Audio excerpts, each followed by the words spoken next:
কিরে রোজে, তুই কি ভাবছিস যে আমি তোর থাপড়ে কাঁপছি? তোকার আসার কথা শুনে শুনেই মনে কর রাগ আমার মাথায় উঠে গেল। আর এখন তুই যে কথাটা খুলি, এই কথা শুনে রাগ আমার মাথার মধ্যে মনে কর চুল বেয়ে উপরম করে চলল। শোনো, তোমরা এতদিন যা চান্দা তুলে তুলে খেয়েছো এখন ওসব আশা বাদ দিয়ে দাও, কারণ এখন মফিজ ওই মার্কেটে চলে এসে, এখন আমরাই খাবো এসব, তোমরা এলাকায় থেকে কেটে পড়ো।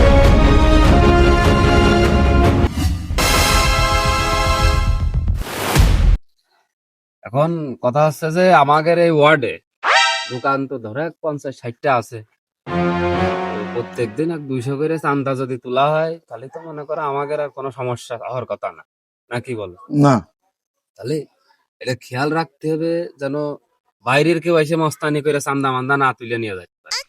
আমি খোঁজ পেলাম ওই যে ওই 3 নম্বর ওয়ার্ডের মফিজ, ওনাকে আমাদের এলাকায় আজকে এরকম চান্দা ধরতে আসবে, বিরাটি করে বেড়াচ্ছে।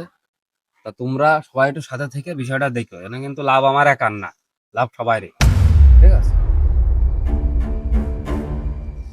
গার এক ফোঁটা রক্ত থাকতো ওগার 1 টাকা চাঁদা নিতে দেবো না। আপনার কোনো টেনশন নেই, আমরা থাকতে।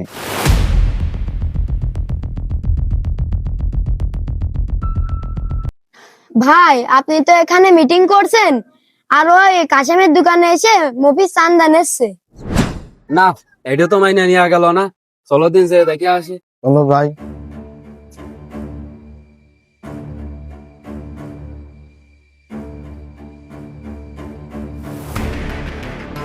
আরে মফিজ, তুই আমার চিনিস না? আমার চিনিস না তুই? তুই আর এক ওয়ার্ডেতে এনে মস্তানি করতে আইছিস পাগল। আমি রাজ্জাক, বুঝিস নি? আমি রাজ্জাক, এটা নিয়ে আইছি এক ঝাঁক। বডি টুক দেখেছে মারা জনি শিলছে, যখন তখন মারবে তোর। তুই এই একটুকুনি আমরা হাতে করে নিয়ে আইছিস চান্দা নিতে। তুই তো সমস্যা বিরাট, এখনই তো দৌড় মারবিন মনে হচ্ছে ঝাড়িয়া মাইডিয়া কিনতে। আর দোকানদার কি করেছে, তো চান্দা দেবে দোকানদার? আমি কি পাগল নাকি যে রাজ্জাক ভাই ছাড়া চান্দা দেবো? রাজ্জাক ভাই আমাদের এলাকার, বাইরের থেকেও চান্দা চাচা আসবে আর আমি রাজ্জাক ভাই জানাবো না, এটা কথা হইলো? রাজ্জাক ভাই যাও করবে সেটাই হবে।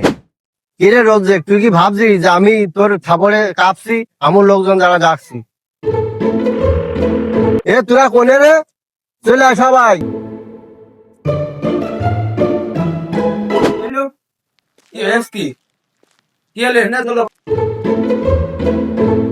আরে এগার তো রোগ মুখ ভালো না, দৌড় মারবো কি না ভয় করছে। বস, এগার তো লোকজন সব জোয়ান মুগ্ধ, আমরা তো প্রস্তুতি আসেনি। আজকের মতন চলে যায়, এদিন আসলে দেখে ছেড়ে দিবা না। হ্যাঁ, তুমি খুব দেখা আলা, ধরো তোমার গায়ের 1 ফুট রক্ত বেরোতে, তুমি কি কইলে 1 ফুট রক্ত থাকতে 1 টাকা নিয়ে দিবা না? এখন কেটে পড়া ধান্দা করতেছো। এখন ঘটনা হচ্ছে এগার এখান থেকে খেলাইতে হবে। সব ঠান্ডা মাথায় নিরিবিলি থাকো।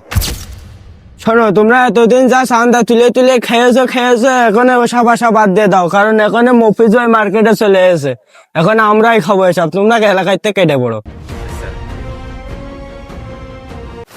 তোকার আসার কথা শুনে শুনেই মনে কর রাগ আমার মাথায় উঠে গেল। আর এখন তুই যে কথাটা খুলি, এই কথা শুনে রাগ আমার মাথার মধ্যে মনে কর চুল বেয়ে উপরম করে চলল। তোকার আর না মারলে হইল না মানে?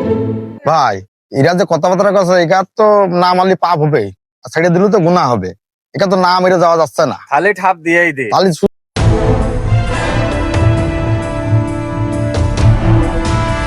শালা লিডার দৌড় মেরেছে, দাঁড়িয়ে পড়ে আর মায়ের খাওয়ার মতো না, সবাই চলো দৌড় মারি। তোকার তো এইভাবে দৌড় মারাটা ঠিক হয় না, আমার তো একটা ইজ্জতের ব্যাপার হয়ে গেছে। দৌড় তো আপনি আগে মারলেন, আমরা কি মারিলাম নাকি? আপনার দেখে তো আমরা দৌড় মারলাম, নাই 2-3টে পেরে ফেলিলাম না। আজকের এই দিনটা আসলে আমার মনেতে যাবে না। দাঁড়াও, নেতার কাছে ফোন দি। হ্যালো নেতা, আমরা ওই যে 2 নম্বর ওয়ার্ডে গেলাম, তা তো মাছ ধর খেয়ে চলে গেছে ছেলে পেলে। আচ্ছা ঠিক আছে, তাহলে আপনার কাছে আসছি। ঘটনা হচ্ছে এই যে আজ মফিজে ঠাপ দিলাম, কালকে মফিজ সুযোগ পেলে আমাকে ঠাপ দেবে। তো এইভাবে আর হচ্ছে না, নেতার কাছে ফোন দিতে হবে, দিয়ে নেতা দরকার হয় এরিয়া ভাগ করে দেবে, আমরা সে এরিয়ায় থাকবো। একজন আরেকজনের এরিয়ায় থাকতে পারবো না। দাঁড়ায় নেতার কাছে ফোন দিচ্ছি।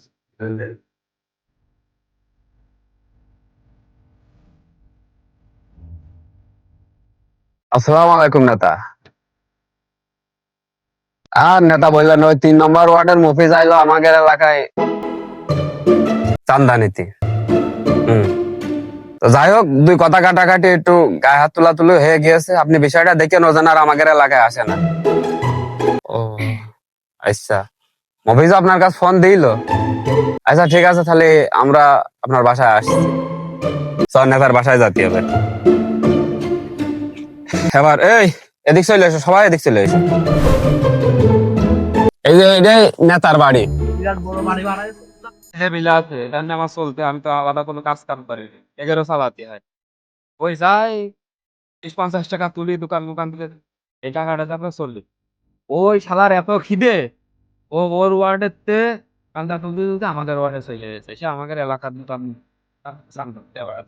বিচারটা আপনি করেন। কিরা অফিস, কথা কি সত্যি নাকি রে? আইলো ছেলেবেলা আইলো, পয়সার টাকা তোলার কথা বলিল, তা তো কমপ্লিট দিন ওটা মাইরেছে, মাইরে আমার লোকজনের আটকে রাখিল, পরে আবার আছে আমি নিয়ে গেছি। ছেলে পিলা আইলো কি, তুইও তো সাথে আইলি, মিথ্যা কথা করছে। তোরা যে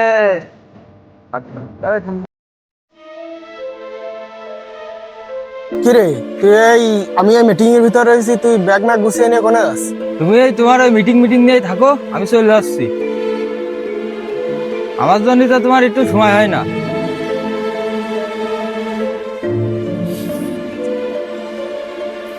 মফিজ আর রজ্জেক, আমার এই রাজনীতির জীবনে এসে এই পর্যন্ত আমি এই তো ঝামেলার ভিতরে কোনোদিন পড়ি।